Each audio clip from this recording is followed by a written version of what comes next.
Bhutan is a paradox, a nation that does not measure development by GDP, that does not place economic growth as the ultimate goal, while most modern countries race for output, consumption, and wealth accumulation. Bhutan chooses a different metric. National happiness. Gross national happiness is not a tourism slogan, not an abstract spiritual philosophy, and not a call to slow living. It is a measurement system embedded in the Constitution, public policy, and national governance processes. In the modern world, where wealth is often seen as the measure of success, Bhutan raises a reverse question. What happens when a country places happiness above growth? Is it a moral choice or a survival strategy of a small society with limited resources? This video does not praise Bhutan, does not seek personal inspiration. We will analyze gross national happiness as a real social structure designed to regulate economic development, social stability, and resilience under the pressures of globalization. Part 1 analyzes the survival context of Bhutan, geography, population scale, and economic limits that forced this nation to choose a different model. In what way? Part 2 clarifies gross national happiness is not emotion, but a social measurement system, from education, healthcare, environment, to state governance. And Part 3 poses the key question: how is this model operating in modern society? Does it create long-term stability or trade off economic growth? If a nation does not measure success by money, in your view, what would become the measure of power and social value? Please share your perspective in the comments below and stay with us until the end of the video. Part 1 Survival Context and why Bhutan cannot follow the GDP path. Gross national happiness did not emerge from idealism, it began from limitation. To understand why Bhutan chose a different model, we must look directly at the real survival conditions of this nation. Bhutan is a small country, landlocked, located deep in the Himalayas.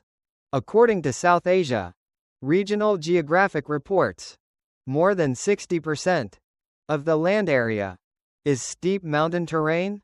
This severely limits transport infrastructure, large-scale production, and international trade. Bhutan does not possess strategic export resources, no oil, no heavy industry. According to South Asia Economic Statistics, Bhutan's GDP scale has always been among the lowest in the region. In that context, competing through rapid growth is not a viable option. Alongside geography is population pressure. According to the Bhutan Statistics Bureau, the population is just over 700,000 people, a small domestic market, limited human resources. When a small country tries to chase the GDP model, social pressure rises quickly. Inequality, migration, and community fragmentation.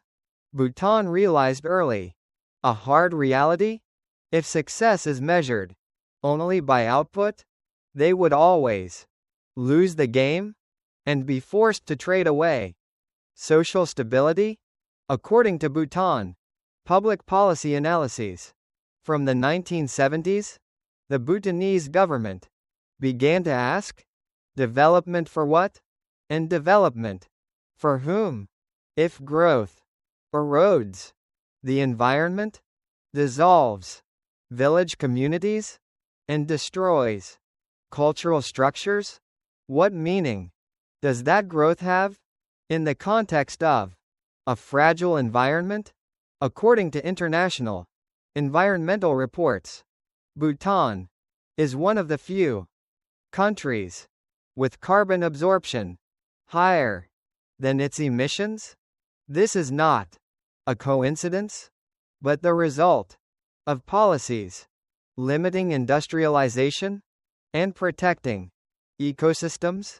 In that context, gross national happiness was formed not as a slogan, but as a framework of choice.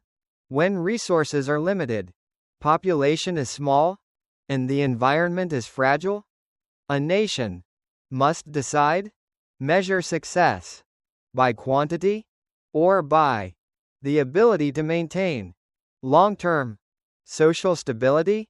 Bhutan chose the second path, not because of idealism, but because of survival.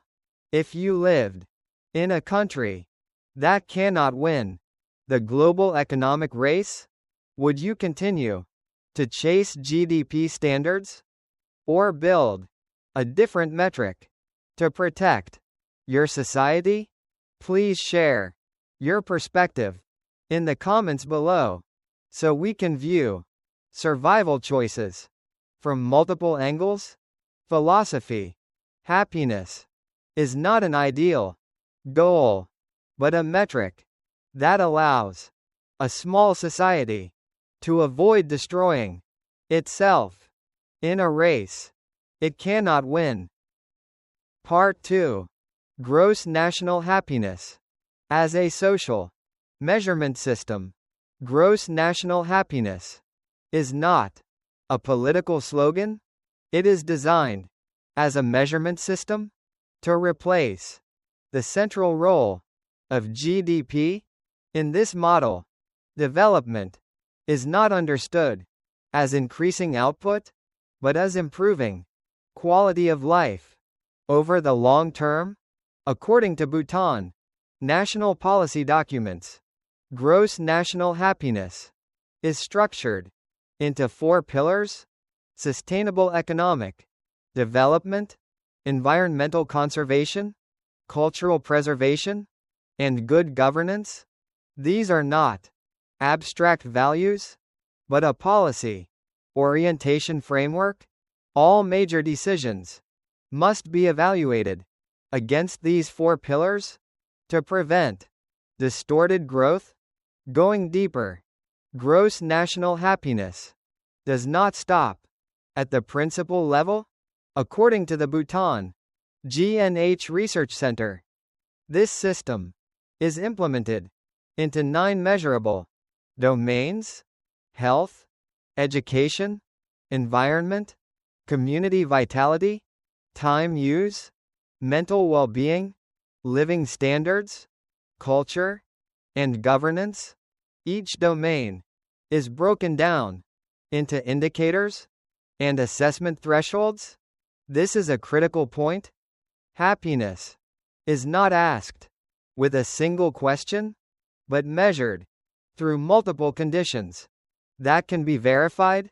According to Bhutan national survey reports, data is collected on a wide scale, periodically, and standardized. The results are not only published, but fed directly into public decision-making processes. The government does not only ask how much the economy grew, but asks whether society is being eroded or not. A key systemic difference is that GNH forces policy to see hidden costs. According to South Asia Development Policy Analyses, Many projects beneficial to GDP have been adjusted or rejected because they harm the environment, community structures, or indigenous culture. In this model, growth is not prohibited, but constrained. All benefits must be weighed against social impact. This is the structural difference between GNH and GDP. GDP measures output, not consequences. GNH places consequences at the center. According to United Nations development reports, Bhutan maintains forest coverage above 70%. The Constitution mandates not less than 60%. This is not a moral declaration, but the result of a measurement mechanism. When the environment is considered a component of happiness, deforestation directly means a decline in development indicators. Another consequence of GNH is how society views personal progress. According to sociological studies on Bhutan, success is not measured only by income, but by stability, community cohesion, and safety in daily life. This reduces pressure of social comparison and lowers conflict between groups. GNH, therefore, does not create acceleration incentives, but creates resilience. For a small nation, this is a survival factor. If you are realizing that GNH is not idealism, but a carefully designed system, please support the channel by subscribing. Your support helps us continue analyzing social models, rarely discussed, but deeply influential in how nations survive. Gross national happiness does not promise quick wealth. It promises to avoid collapse. It does not maximize short-term gains, but minimizes long-term risk. In the context of globalization, climate change, and economic instability, a system that knows how to self-limit often stands longer. What is your society measured by? Growth speed, income, or the ability for life not to be pushed to exhaustion? If your country is richer, but people gradually lose a sense of safety, in your view, is that still development? Please share your observations in the comments so we can compare social models. Philosophy development is not moving faster, but going far enough without breaking the foundations that have kept society standing across generations. Part 3. Gross national happiness in modern society and global pressures. If Part 1 established the conditions of survival, and Part 2 clarified gross national happiness as a measurement system, then Part 3 places this model within the context of the modern world, where all nations are under pressure from globalization, growth, and constant competition. Bhutan does not exist outside the world. According to South Asia Regional Development Reports, Bhutan relies heavily on foreign aid, hydropower exports, and tourism. This raises a real challenge.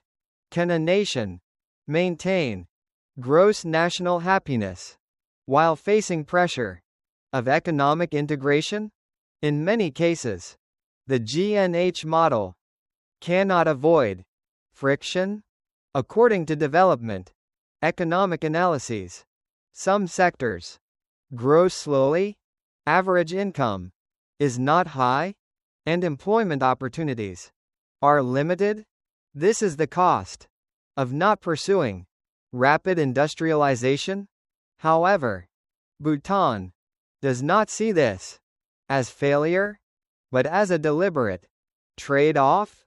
According to Bhutan public policy reports, the government prioritizes social stability, reducing inequality, and protecting local communities, rather than maximizing short-term growth. A clear example is tourism policy. Bhutan does not open massively. According to the Bhutan Tourism Department, the country applies a high-value, low-volume tourism policy to limit environmental impact, protect culture, and avoid social overload. This is a decision that goes against the logic of mass tourism, but aligns with the GNH framework. In education and governance, gross national happiness continues to guide behavior. According to United Nations Human Development Assessments, Bhutan invests heavily in basic healthcare, universal education, and community services, sectors that do not generate rapid GDP, but increase societal resilience to crises. In the context of climate change, economic instability, and global health crises, the GNH model reveals another advantage.